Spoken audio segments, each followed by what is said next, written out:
इस वीडियो में मैं तुम्हें दुनिया के कुछ सबसे ज्यादा कर्स्ड ऑब्जेक्ट्स दिखाने वाला हूँ। इसके ऊपर ऑलरेडी काफी वीडियोस बने हैं, लेकिन इस वीडियो में मैं तुम्हें उनके पीछे की पूरी स्टोरी बताने वाला हूँ, तो रेडी हो जाओ। बट एक वार्निंग, ये सिर्फ कोई स्टोरीज नहीं है, ये रियल इंसिडेंट्स है जिनके कॉन्सिक्वेंसेस डॉक्यूमेंट किया गया है।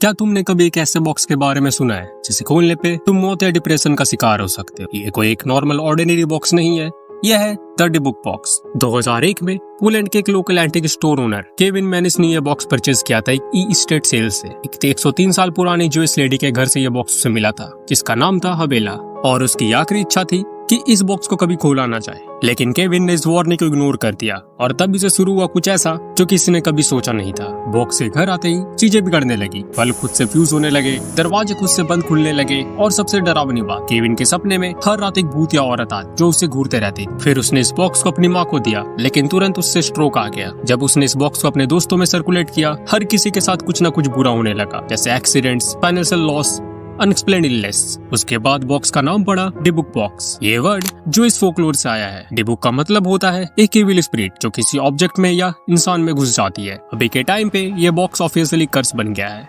2003 के बाद ये बॉक्स इंटरनेट सेंसेशन बन गया। पैरानॉर्मल इन्वेस्टिगेटर जैक बेगन्स ने इसे अपने लास वेगास के म्यूजियम में रखा। कई लोगों ने यह दावा भी किया है कि ये जब भी इस बॉक्स को देखते हैं उन्हें चक्कर या हेलुसिनेशंस आने लगे। आज भी ये बॉक्स एक ग्लास केस में बंद है, टाइटली सील्ड। और हाँ, विजिटर को ये वार्निंग भी दी जाती है, अगर आप अंदर जा रहे हो तो अपनी जिम्मेदारी पर जाओ।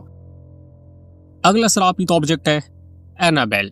एनाबेल ये नाम तुमने कॉन्जरिंग यूनिवर्स की मूवीज में सुनी होगी, लेकिन जो असली कहानी है वो इतनी हॉरिफाइंग है कि हॉलीवुड भी उसका 10% ही दिखाता है।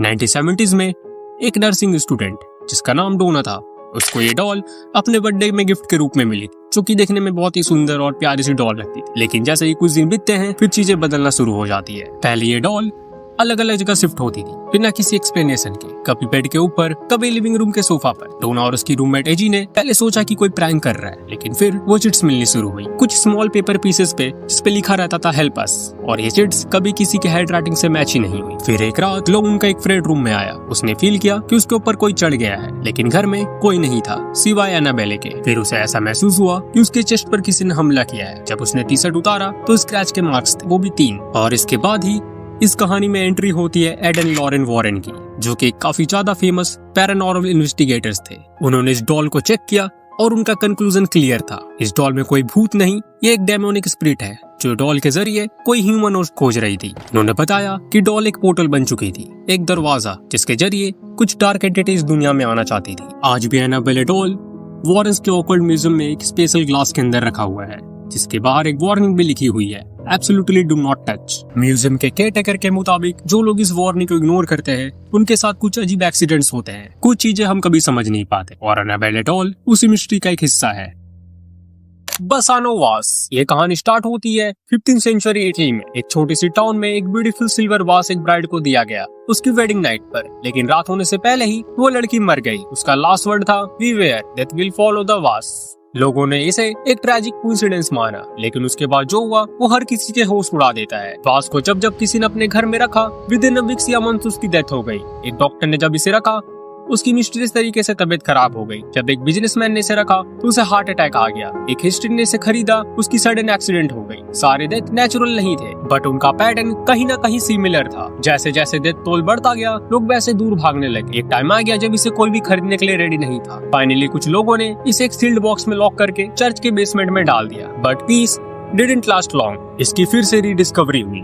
1980s में वास फिर से सरफेस पे आया, और कहानी के मुताबिक इसको एक ऑक्शन हाउस ने ओपन मार्केट में बेचा, और कर्ज ने फिर से अपना काम करना स्टार्ट कर दिया। जितने ज्यादा लोगों ने इसे खरीदा उतने ही ज्यादा लोग मरे। इसके बाद पैनिक इतना ज्यादा फैल गया कि इटालियन पुलिस को इसमें इंटरफेस करना पड़ा। लेकिन जब उन्होंने इस केस का वेरीफाई करने की कोशिश की तो रिपोर्ट्स के मुताबिक उनमें से बहुत जन की अननेचुरल तरीके से डेथ होने लगी या फिर कहीं की तबीयत खराब होने लगी। और इसके बाद पुलिस ने ये डिसाइड किया था कि इस वास को दुनिया से मिटा देना चाहिए। इसके बाद बस एक लास्ट रिपोर्ट के मुताबिक वास को सीक्रेटली अंडरग्राउंड बरी कर दिया गया, एक अननोन लोकेशन पे, जहाँ कोई भी इसे दोबारा ढूंढ न सके। और तब से यह वास गायब है। ऑफिशियल रिकॉर्ड्स में इसका कोई जिक्र नहीं मिलता। No museum, no collection, no artifact database, जैसे कि ये वास कभी दुनिया में था ही नहीं।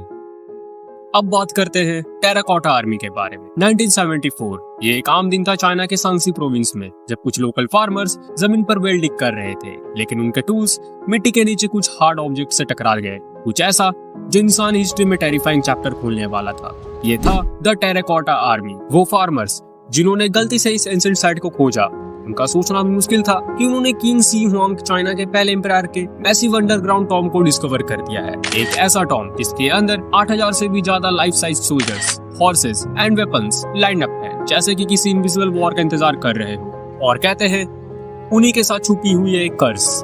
जिन लोगों ने इस टॉम को पहली बार टच किया, उनके साथ जो हुआ वो सब कुछ कोइंसिडेंस लगता है, जब तक आप एक पैटर्न नोटिस नहीं करते। उन फार्मर्स की लाइफ बर्बाद हो गई, एक की अजीब तरीके से मौत हो गई, एक फार्मर ने अपनी जमीन खो बैठी और एक डिप्रेशन में चला गया। जितने भी लोग एग्जीबिशन में इन्वॉल्व थे, उनके साथ भी कुछ ना कुछ बुरा होने लगा। चाइनीज ऑफिशियल्स ने अब तक मेन टॉम को नहीं खोला। एक चिलिंग फैक्ट ये भी है कि आर्कियोलॉजिस्ट और गवर्नमेंट ने इस टॉम को ओपन नहीं करना चाहते थे। ये मानते थे कि अगर एम्परर की नींद डिस्टर्ब हुई तो सिर्फ एक इंसान नहीं, पूरा देश उनके गुस्से का शिकार बनेगा। तो सवाल यह है, क्या हमें इस टॉम को खोलना चाहिए या फिर कुछ चीजें हमेशा सील्ड रहे तो ही बेहतर है।